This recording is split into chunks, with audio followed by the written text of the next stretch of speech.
Please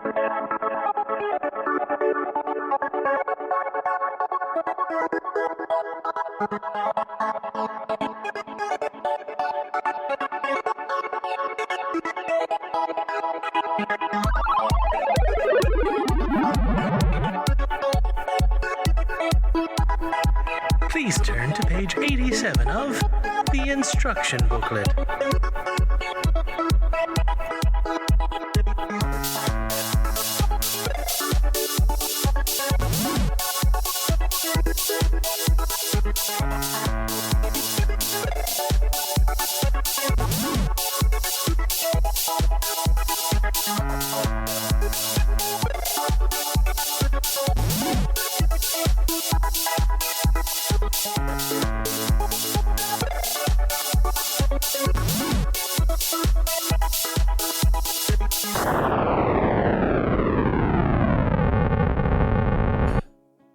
All right, ready to go? Yep. Alrighty, and welcome to another episode of the Instruction Booklet. My name is Jeremy. I am your host, and I'm joined always by the man who brings all of his Kinergy to the gym. That is my co-host, Michael. What's up, Michael? Yeah, there has been an increase in the Kinergy recently. I mean, you saw that I got those like neon pink lifting shoes. I'm pretty happy about. I remember you post. I saw your picture on Instagram of like the shoes and like was it like a Hello Kitty shirt? Yeah. And I was just Happy like, accident. That man was, you know, the shoes were $60 cheaper than the retail price. Yeah.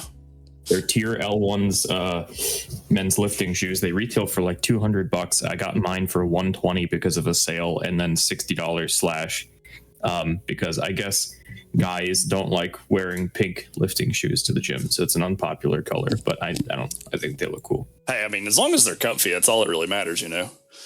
Yeah, very wide toe box, very good stability. I did squats in them yesterday, and actually they were really nice. So I'm happy about it. Well, we made it through the new year and starting the new year kind of right-ish. But I guess as usual, like, I guess how was your holiday, man? Did you get anything really cool or anything that you were excited about? Obviously, you got some shoes, so yeah, holiday was good. I mean, I just did a lot of relaxing preparation for this semester. My semester so far has been a little bit busy, but I really, I don't have much to do except kind of just like apply for stuff and continue working on my dissertation. So I just tried to relax over the break. I got money, I got clothes. Yeah. Sweet. Yeah. What about you? Mine was pretty good. I got a lot of neat stuff. I got a lot of books. I got a lot of stuff for hopefully we can use here in the show. I got some Dark Souls books. I got a book on video game console history. But I got some new shoes as well. I got some Vans Ultra Ranges. They're like nice. MTEs for like made for the elements, so they're waterproof and they're insulated. And then I think the coolest thing I got though was my girlfriend got me a smart bird feeder. It actually has a camera on it, and it will take pictures of the birds and even identify them for you.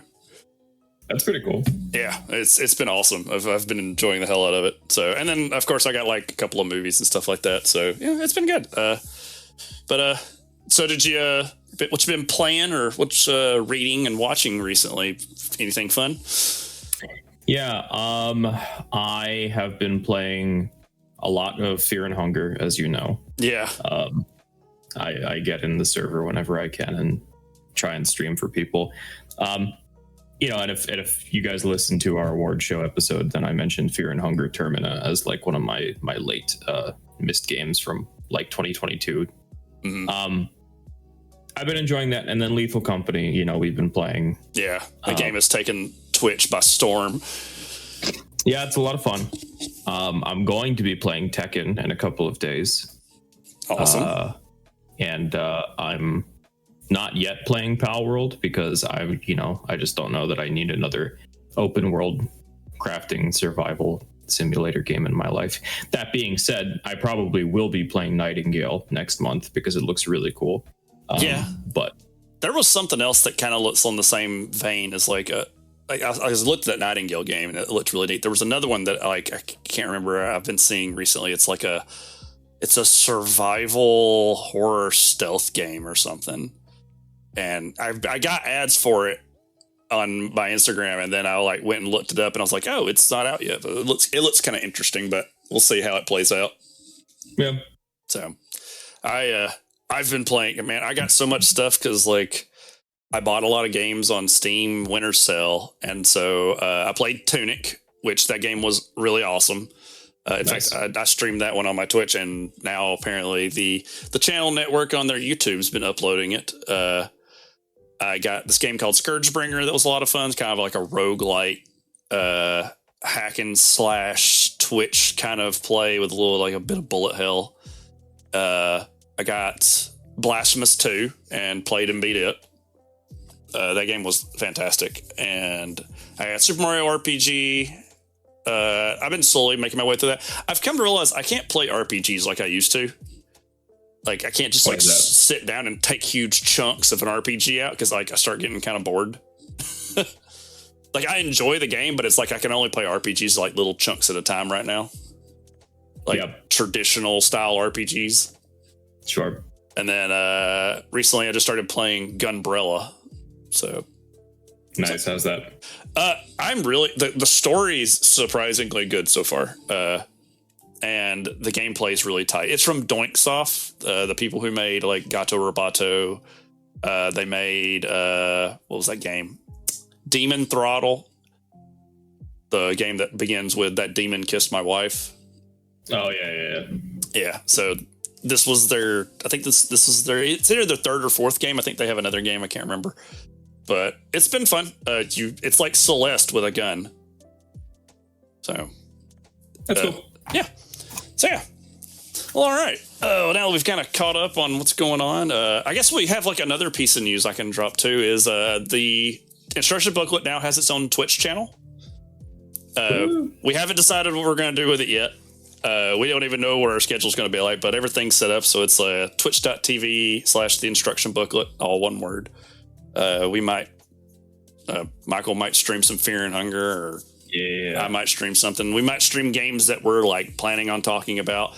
We're not really sure yet. We're kind of in the early stages of it, but we'll once we get it figured out, I'm sure we'll let everybody know. Yep. Possible Lethal Company stream. Oh yeah, possibly Lethal Company. That'll be a lot of fun. We started trying out the challenge moons. Those things get sweaty. Yeah. So, all right. Well, what better way to start off 2024 than to talking about the 80s?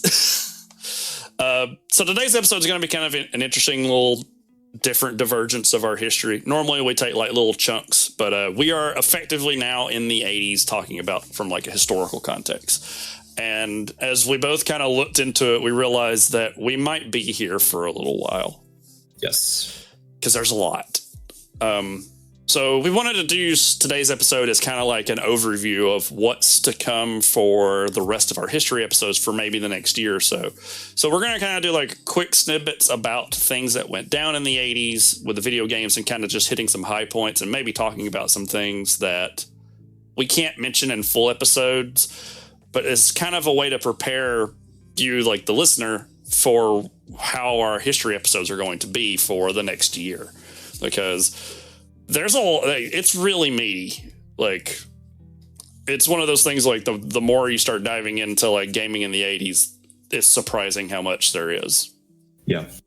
I mean, as we get closer to the present in general, the industry not only gets larger, but it gets wider in terms of the range of topics that we could possibly talk about. So, we'll just slow down naturally, I think, the closer and closer we get to the present, but that's totally fine. Yeah. And doing this, like, as we wrote this overview up and we looked at it, it helped us like kind of recontextualize how we need to approach our history stuff going forward.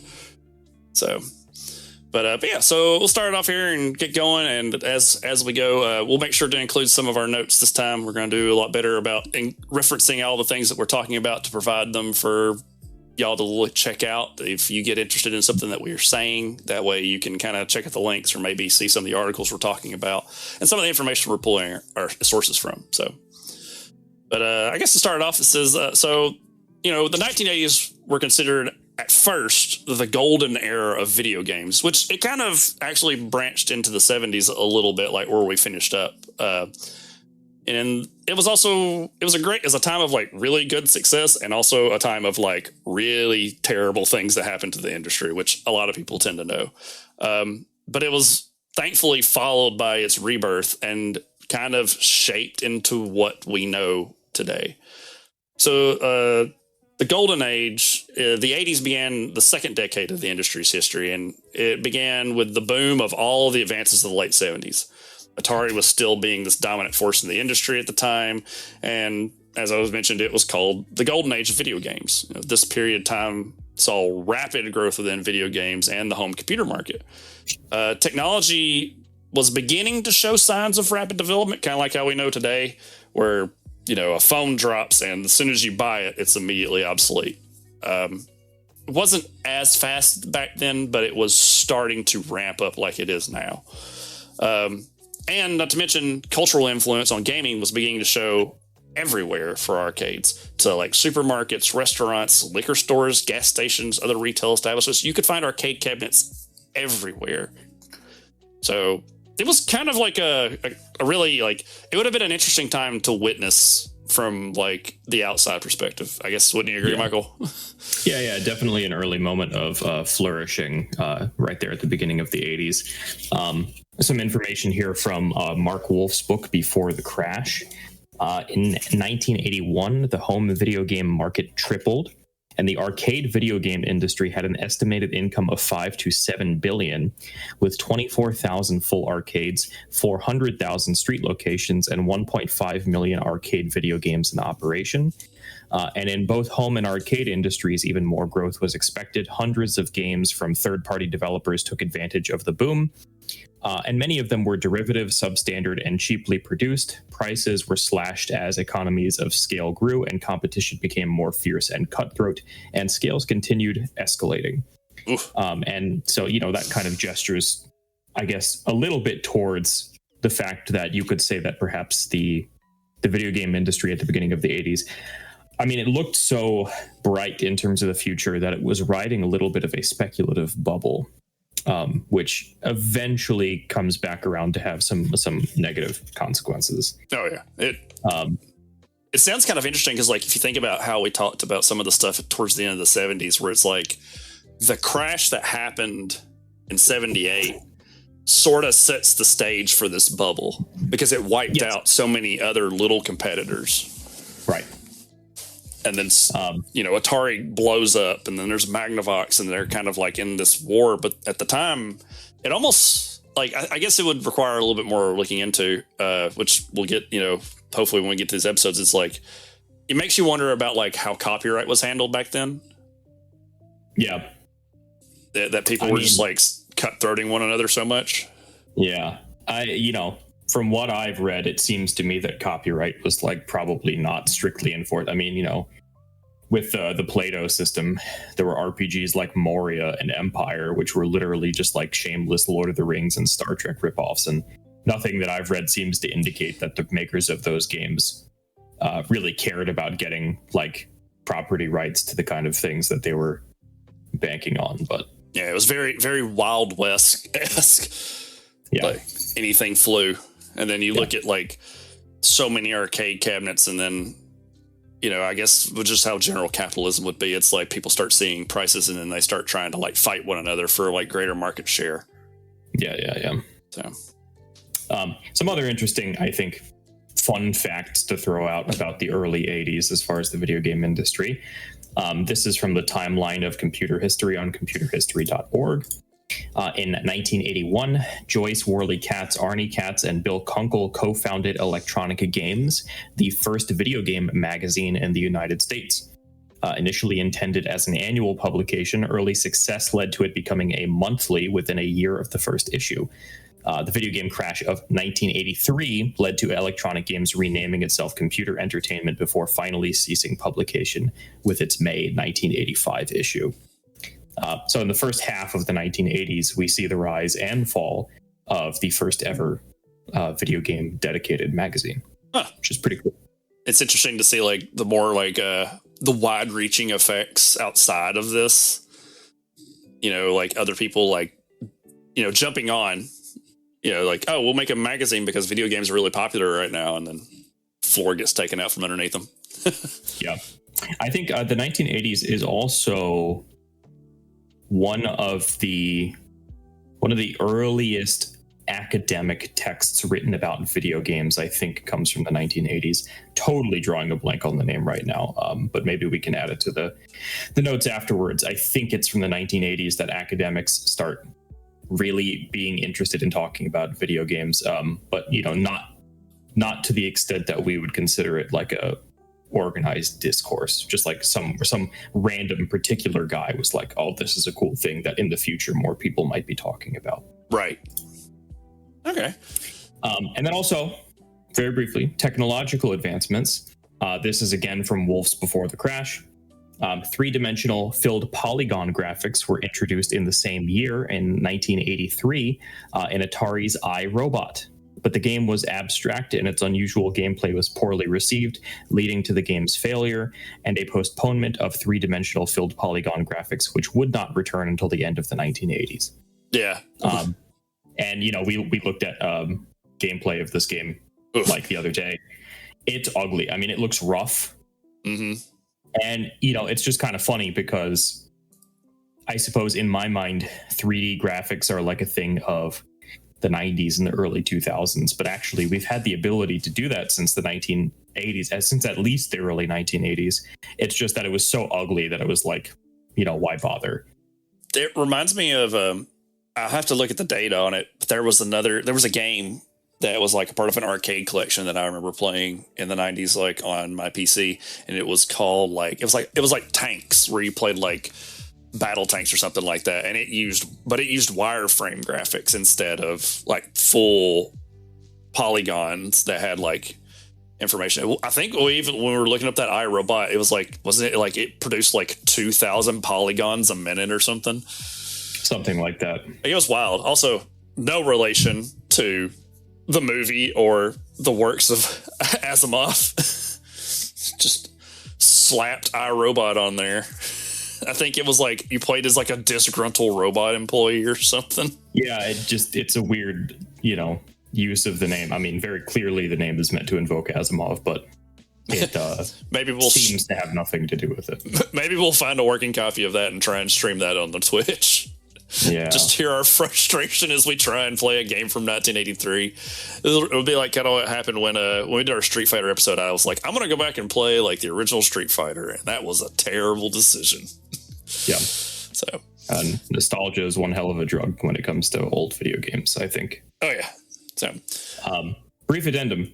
Chris Crawford, The Art of Computer Game Design. That's the name of the book. It's 1984. And it's like the first academic book about video games. Okay, that's cool.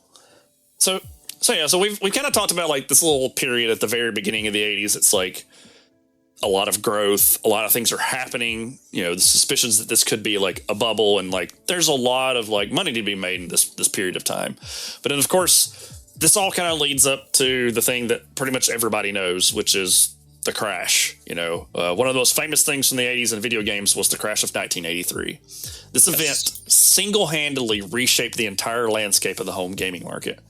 It was attributed to various factors such as market saturation, poor quality in games, waning interest in console games in favor of personal computers. The effects were felt across all markets, but it was primarily in the U.S. This even saw a lot of major players from the 70s, from Magnavox to Atari, taking major financial hits that they were never really able to recover from. I mean, like, you think about Atari as a whole, we know Atari today is like, they just make games. They're a game developer. But like back then, they made consoles. They were just this huge juggernaut. And this crash, like, pretty much took their knees out from underneath them. Yeah. And it was like, yeah, it was primarily in the US where we saw just like a complete, just like clean wipe of like the gaming market. That you could still buy consoles, they were out there, but people were selling them for like so cheap and just trying to offload them. But like, places like Europe and even places like Japan, which we'll mention in a little while, didn't really see as big as effects as it was here in America. Mm-hmm. So It's interesting too, because in retrospect, there seem to have been clear signs, I think, from the early 80s that an impending crash was coming. So, brief comment. The book that I continue to make reference to, Mark J.P. Wolf's Before the Crash, the title, Before the Crash, is in reference to the crash of 83. And it's a collection of essays just about various kind of like topics, historical topics regarding the video game industry, circa like 1983 and earlier. And so I'll do it again here. Mark Wolf talks about the early signs. He says, in October 1981, Atari expected around 10,000 players to attend for its $50,000 World Championship held in Chicago, but only around 250 players ended up attending. Wow. Which was perhaps like kind of an early warning sign of like, hey, actually, we might be overestimating the market and the popularity for these things. And we're like throwing a ton of money at the wall here, when in reality, perhaps like it's not going to grow as much as we expect it to in this short amount of time. And it's a Centipede tournament, which is hilarious. Oh yeah, that advertisement that you sent me was just hilarious and just so. It was almost like something you would see on the cover of like a car magazine at the time. Yeah, I can't even imagine. I guess it's been a while since I've played Centipede, but in my mind, usually you have large tournaments for competitive games. And I guess, the arcade culture was that you compete against each other for high scores on certain cabinets. But yeah, it's just very interesting to me. $50,000 in 1981, $50,000 today, I feel like would be a decent prize pool for a Centipede tournament. Yeah. So, from when I used to go to arcades, like back when I was a lot younger, you do the thing where people would put the quarters in the windows of the machine to let them know that you were next. And so that culture kind of already existed, but it kind of is just like, I guess I can't fully grasp my head around $50,000 to play Centipede, because okay, I guess someone's just trying to get a high score here. So, but yeah, the crash is such a important point, and it's so kind of like when we talked about it previously in the crash that happened in 78. It's almost like that crash was the burning, the smoke in the building that no one just took a look at and was like, hey, maybe we need to rethink how we're doing some of this stuff. And granted, it didn't help that personal computers were starting to push their way in. Right. And it's interesting that personal computers were almost part of the cause, in the sense that they were still in their own little sphere at the time. Game development and stuff like that was going on inside the computer space still didn't really touch the home console market, because the home console market was viewed still as entertainment. Yeah. You didn't think of how we think of consoles nowadays, where it's it's something that sits in my living room and it can play Blu-rays, it can connect to the internet, I can watch Netflix on it. It still has that entertainment functionality, but it's not the same way that people were viewing it back then. Right. Which is funny, given the name of things like the Nintendo Entertainment System. Right. It's really hilarious to think about. It's almost like Atari wanted games to be what they are now then. Because nowadays, if someone said, oh, Atari is hosting expecting around 10,000 players for a $50,000 world championship held in Chicago, you'd believe it. Yeah, I believe it. Yeah. But in 1981, it's kind of far-fetched to think about. Right. Adjusted for inflation, by the way, apparently it's $165,478.55. Wow. That's a lot of money to front for a Centipede tournament. Those 250 players, though, at least somebody came away with a large sum of money for playing Centipede. Yeah. There were other gaming competitions in the 80s. I think there's the documentary about Donkey Kong. And then Nintendo did some stuff as well. So I kind of mentioned it earlier while I was talking about the crash, is that the crash was more like centralized in America, as where like other countries didn't really feel the effects as much. So this kind of leads us into something that's kind of interesting that's going on around the same time is Japan starts kind of like booming in terms of its development. So like though the crash was a major event, Japan didn't feel its effects as much, and this allowed Japanese companies and developers to begin to refine and redefine the gaming market as a whole. So this led to gaming to begin to shift, in production and design philosophies also begin to change. This directly leads into the next biggest milestone that happens in the 80s, which is this random card company from Japan called Nintendo put out a system called the Famicom in 1983. And it's a hit. It was such a hit that eventually the US market starts to look at it, and Nintendo creates Nintendo of America, and they put out in 1985 the Nintendo Entertainment System, also known as the NES. It took some time, but eventually Nintendo was able to basically reintroduce the idea of home video games to the market. And, that those effects are still felt today. Like for forever, when I was younger, people would refer to video games as Nintendo games. Like it'd be a Sega Genesis sitting in your home living room, and they'd still just be like, he's playing Nintendo. Like it's almost like a colloquial thing of like how like people refer to like soft drinks as Coke. Yeah. So, jeans as Levi's. Yeah. It's Nintendo really helped save video games. Yep. Pal Worlds as Pokemons. Yeah. Pal Worlds as Pokemons. People point at a Digimon. It's like, it's Pikachu. No, that's Agumon. Yeah. I think one of the big things to really consider in terms of why Nintendo was able to succeed where a lot of other companies were kind of falling short at this time. First of all, they were in the right place at the right time. But secondly, Nintendo had like an unprecedented, knack for quality control. Yeah. Again, here, drawing from Wolf. The success of the NES was encouraged other companies to produce home systems again. But the more complex and expensive technology of the new generation of machines ensured that smaller companies simply hoping to cash in on the craze would be unable to compete. Nintendo, they had the money, they had kind of, the established reputation and the means to produce these games. But unlike a lot of earlier companies, they were really strict about, the third-party games that would be able to be produced on their systems. Right. It wasn't like Atari just letting anyone who wanted to come in and make a Pong clone. They were very particular. Nintendo continues to, be very particular about the kind of games that they allow on their consoles, for better or worse.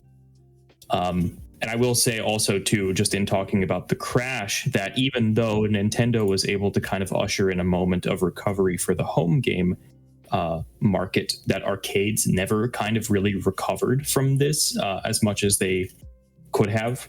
Yeah.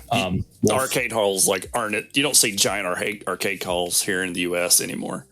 Right. This was like the beginning of the end for arcades as popular place. Obviously, I think the fighting game community keeps arcades alive for a little bit longer as far as those popular subgenres. But Wolf writes that the arcades, however, would never recover, while they struggled to stay ahead of home systems throughout the 1980s and renewed their lease on life with the widespread appearance of three-dimensional filled polygon graphics in the 1990s. Home console systems and home computer games eventually managed to eclipse them, and the arcades all but closed. Yeah. And yeah, as you suggested, right, that's kind of true. I don't think anybody these days thinks about arcades when they think about the gaming industry. Certainly there are still arcades open. Like cidercades and like beercades or barcades or whatever have become a popular thing. Yeah. But I think those are more of a novelty. Like nobody really goes to arcades to play Marvel versus Capcom. They just buy the game on Steam. Yeah. Well, but then on comparison, if you look at Japan's arcades are still huge. They have their arcade rooms are massive because they didn't really feel the same effects. That's interesting. Yeah. And partly they still I guess it's like you were kind of touching on about fighting games. It's like fighting games in Japan are kind of like a whole different beast, where it's like for a while before the advent of like downloadable content on video games, some American players in esports would go to Japan so they could play the newest version of Street Fighter before it released in America, so they could have a leg up. So, like, it's interesting to look at. Like, just even like I was talking about, like, is that with Nintendo being kind of the first one out of the gate after like during the revival period, that their design philosophy very much influenced how games were made too.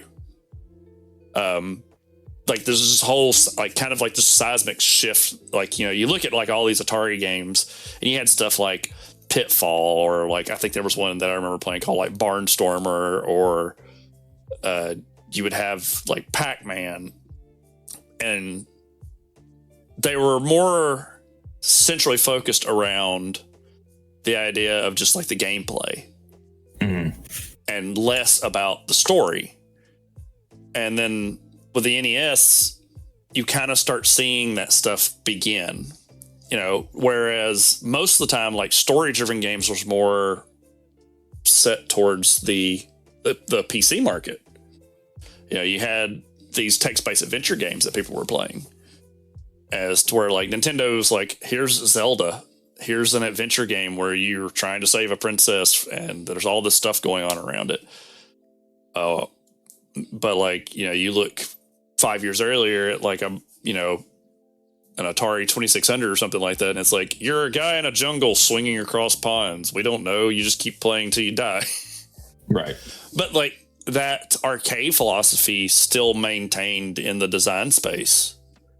You had, Mario had lives, and he had a timer because they wanted, their thought philosophy about arcades was try and get as many quarters as you could.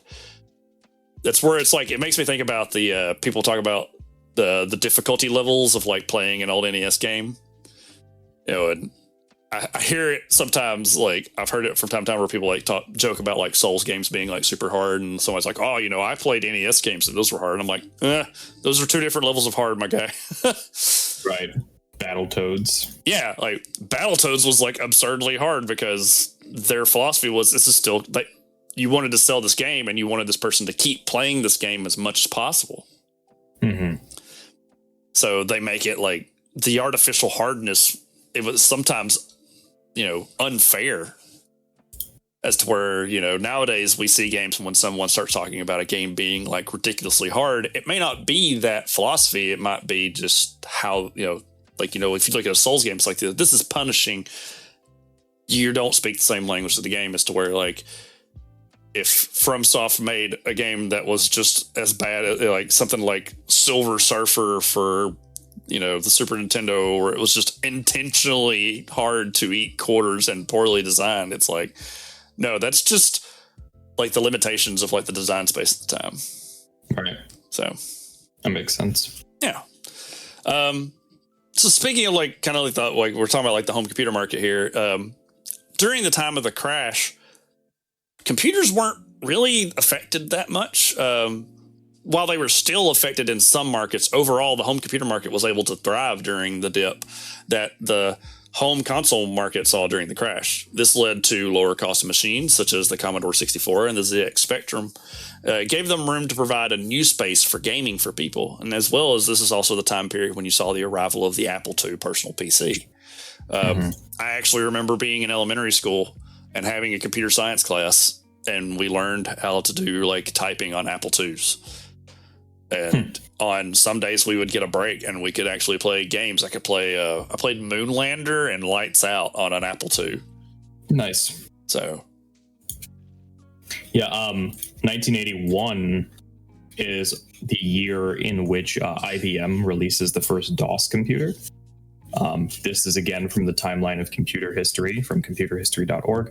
The first IBM PC, formerly known as the IBM Model 5150, was based on a 4.77 megahertz Intel 8088 microprocessor and used Microsoft's MS-DOS operating system. The IBM PC revolutionized business computing by becoming the first PC to gain widespread adoption by the industry.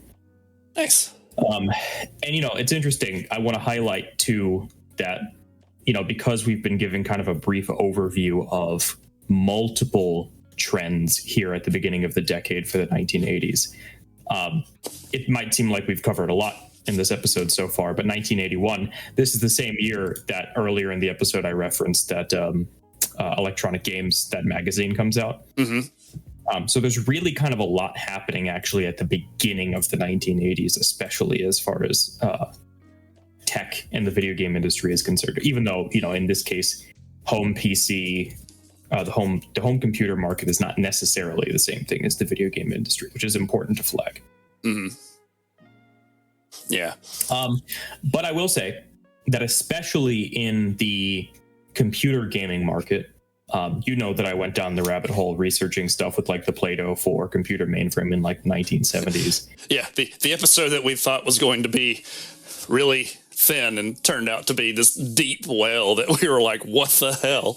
Oh yeah, it was it was very useful for me because I ended up writing a lot about that Play-Doh sort of gaming community in the dissertation chapter that I had to draft last semester. Nice. Yeah. So go back and listen to episode 7.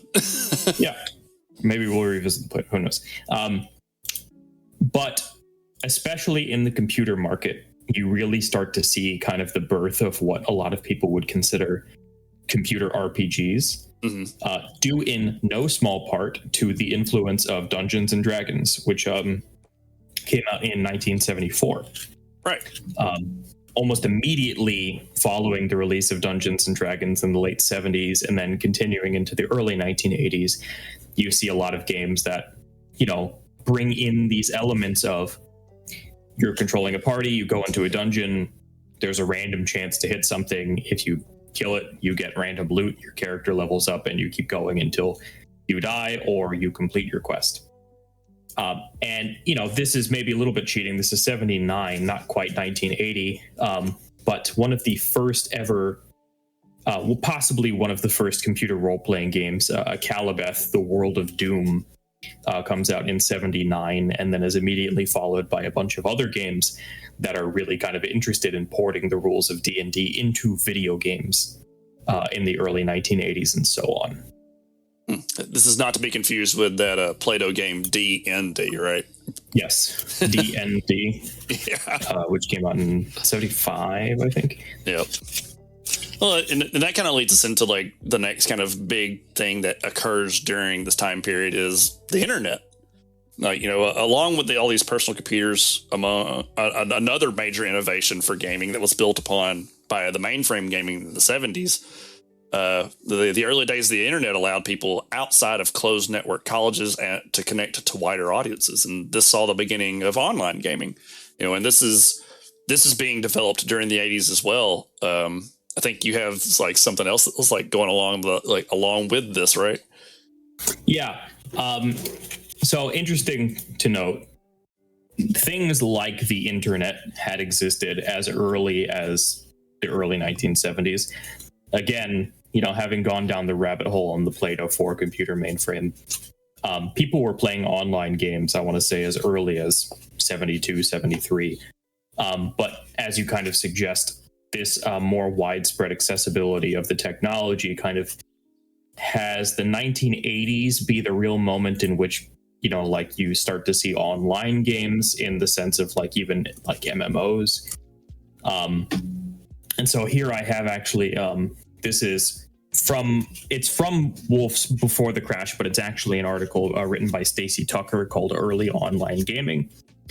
She writes that in 1980, when Essex University connected to ARPANET, MUD, which ran on the Essex University network, became the first online role-playing game, introducing MUDs, MUDs, multi-user dungeons, multi-user dimensions, or multi-user domains to the world. Right. So the original game was actually called MUD.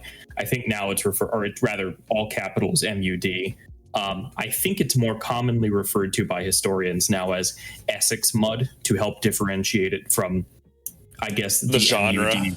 Yeah, the genre. I mean, we do this thing a lot where rogue becomes rogue-like, souls becomes souls-like, mud becomes muds. Yeah, and we kind of like talked a little bit about this when we were talking about how like, because this was all built on the mainframe network stuff. People were playing like D&D and was it Moria, Oubliette, but they were all connecting to a central computer instead of having terminals that were connecting to each other.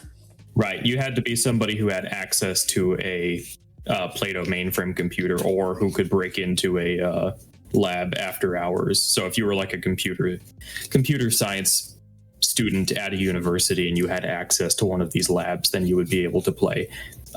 It's not until the 1980s that people outside of these communities actually start reliably getting to play games like this. Yeah. The internet really grows a lot during this time frame, and then after the crash, it's even a bigger idea. Like, I think around that time, towards the end of the 80s, you get stuff like Ultima.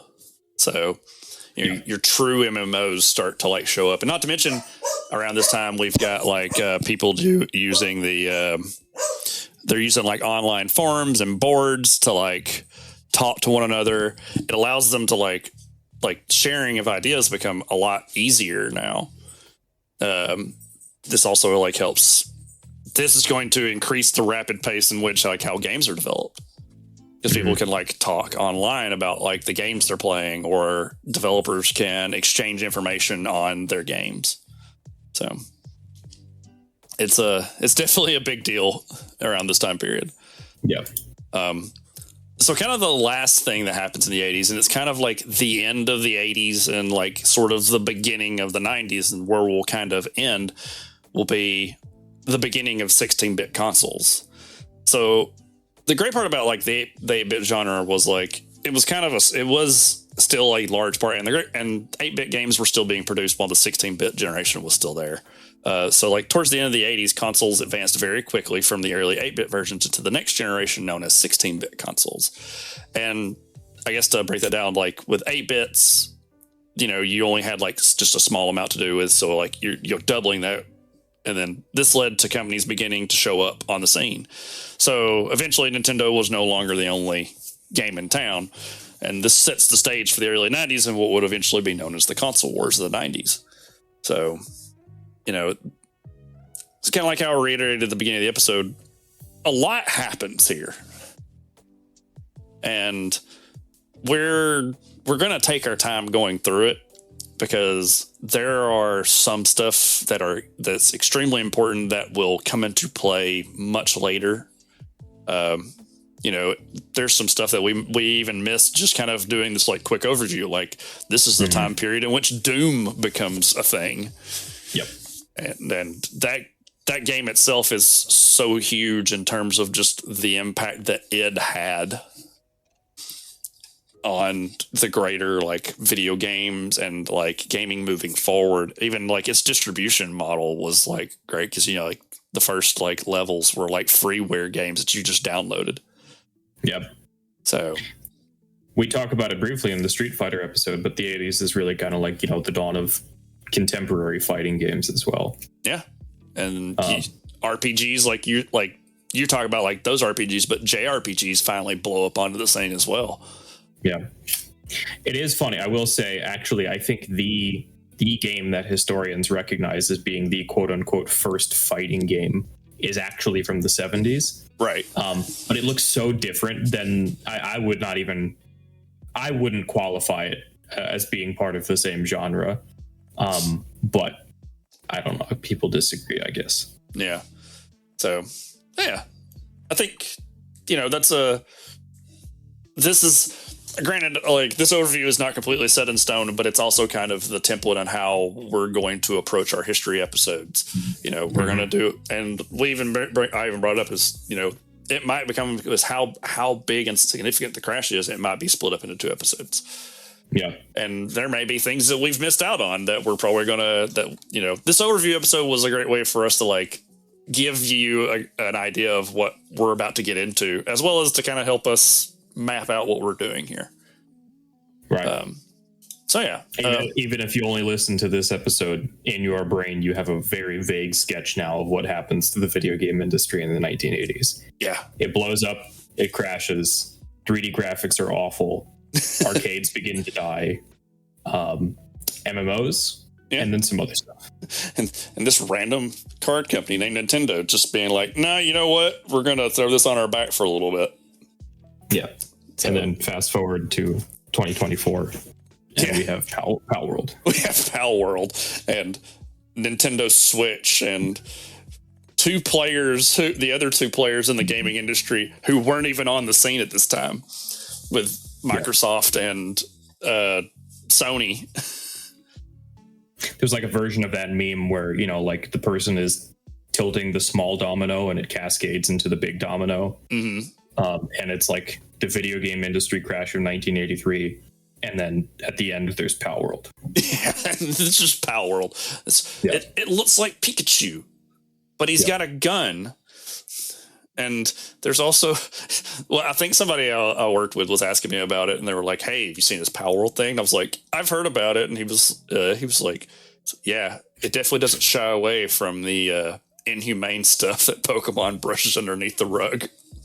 Yeah, that's kind of funny in a way. I mean, not to turn this into a Pal World episode, but Pokemon is a game about like capturing animals and making them fight each other. So yeah, I think the one that made me laugh though was it made me laugh in more like I'm kind of sad that this is a real thing, is that you can capture people. Yeah, it's interesting. I was like, what? You could do what? And then, like, the person in the video, like, they pop out and they start working. I'm like, no, trust me, they're paid well and get benefits. And I'm like, that's just wrong. Yeah. Maybe there's probably unironically a post-humanist reading of Pal World that questions why that's like the line that people, I guess, take issue with, when in reality we should be disturbed deeply by like the whole, I don't know, making animals fight each other thing to begin with. But have you ever had the friend group conversation that devolves into what if Pokemon were real and how bad they would be for the environment?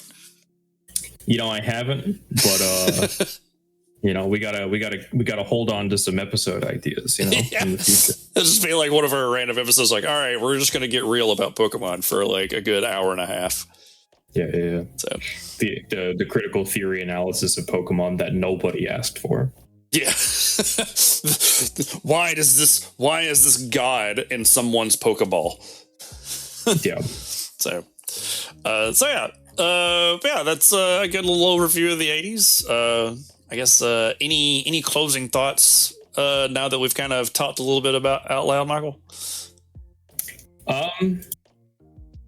I think we covered just about everything that I wanted to cover. I actually, while I have a chance, I do want to gesture briefly back to that Chris Crawford book that I mentioned earlier, because I do think, as is per my interest, it'll be interesting to also flag the very slow developments that start to happen in the academic world as far as video game studies is concerned. Yeah.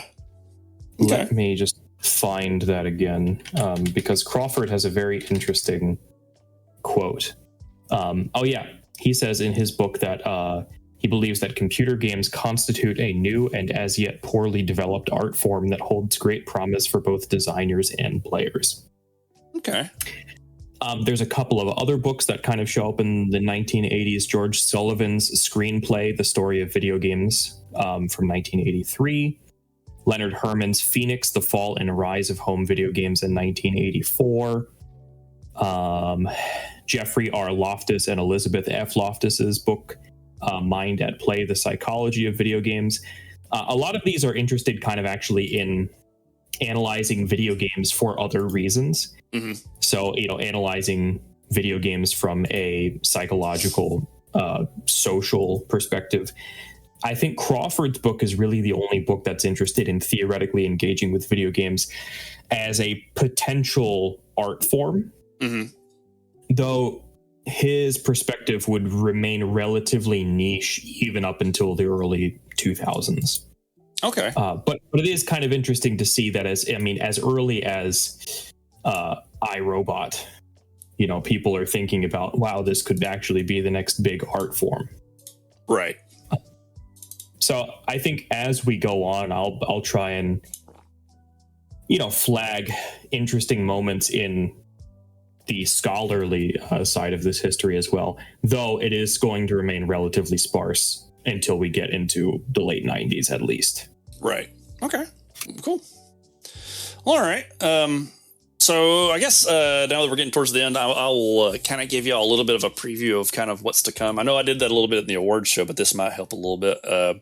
So next month is both mine and Michael's birthday, so we're going to do our birthday episode. And to celebrate a birthday, what better way to do that than to celebrate D&D's 50th anniversary?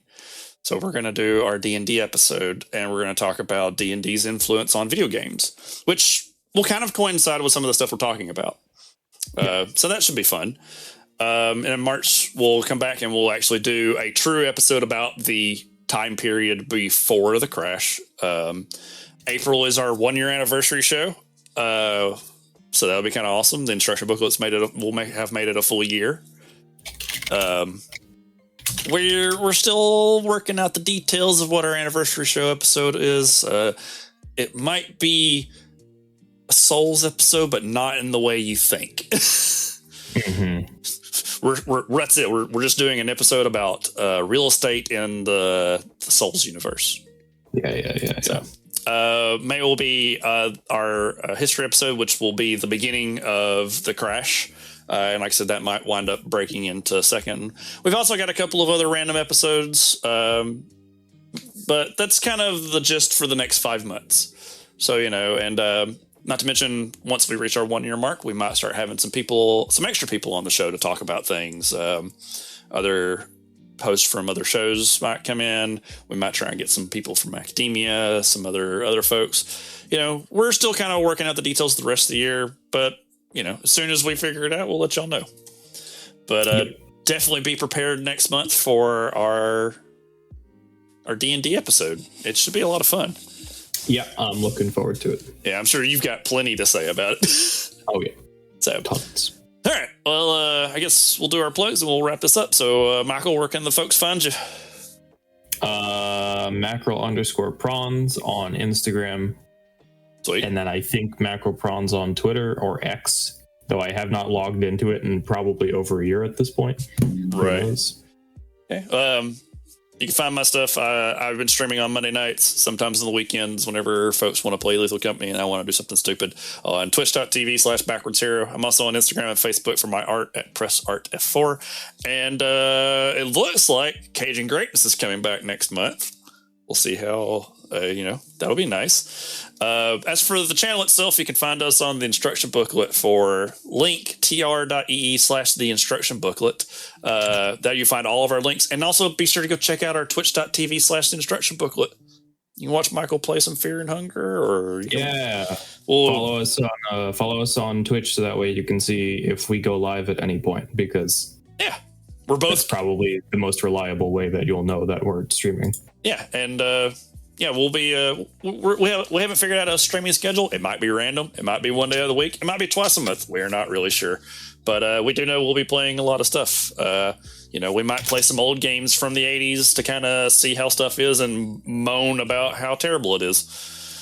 So, but as always, you can find us on AOICH, the network. We're on the main channel. They just finished uploading all of our previous episodes. There was some issues. Stuff fell off. So, and we'll also be including in the notes links to Mark J.P. Wolf's book Before the Crash, as well as the computerhistory.org and some of the other books that Michael mentioned tonight. So in case you're interested in finding out more about this, we want to provide access to that. Yeah. So thanks for tuning in and listening. Keep an eye on for our Twitch. We're going to get some games together and figure some stuff out. Follow us on our socials and tune in next month for the big D&D episode. Yeah. Enjoy Tekken 8, everyone. Yeah. I will enjoy watching people play Tekken 8. I've been looking at playing Under Night because that game looks a lot of fun. Sure. Fair. So, all right. Well, that'll be it for both of us. We'll talk to y'all next month. Yep. See you, everyone. See ya.